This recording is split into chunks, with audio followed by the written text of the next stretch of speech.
So before we jump in, I thought I'd take a moment to put some thoughts about the recent blog post that put out there, which is there's a couple of cool things in the new dungeons they've been talking about. Whether or not this is the one they mentioned at PAX or we're getting two, I don't know.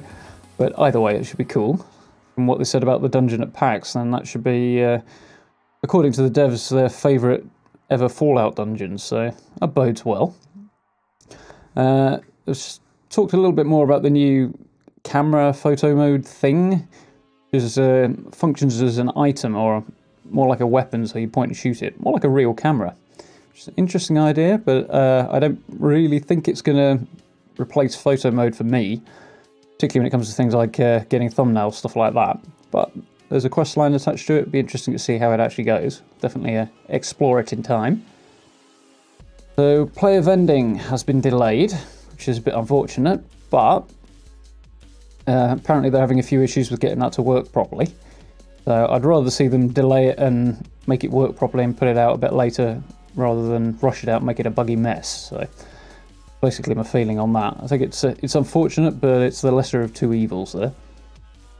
And of course the really big thing from this patch is that everybody's been talking about is the repair kits. A lot of concern around whether or not it constitutes a dangerously pay-to-win move. And in this particular instance, I don't think the repair kits really count. I don't think they're really pay-to-win. They're just pay to make your life slightly easier.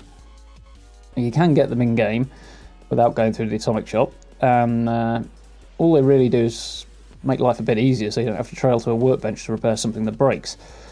Which I think is not a good thing. I don't think the repair kit should really be in the game at all. I think it's a very bad decision. I think like half of the point is salvaging the old world so that you can survive in the post-apocalypse. So this kind of defeats that object, so I think that's a bit ridiculous.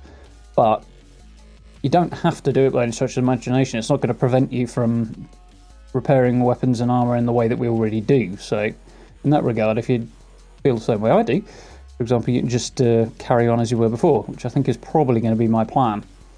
What does trouble me, though, is that once you've put one thing in that effectively is a step down the path, I suppose, towards pay-to-win, by putting non-cosmetic items into the atomic store, then it's easy to take another step once you've already taken that first step.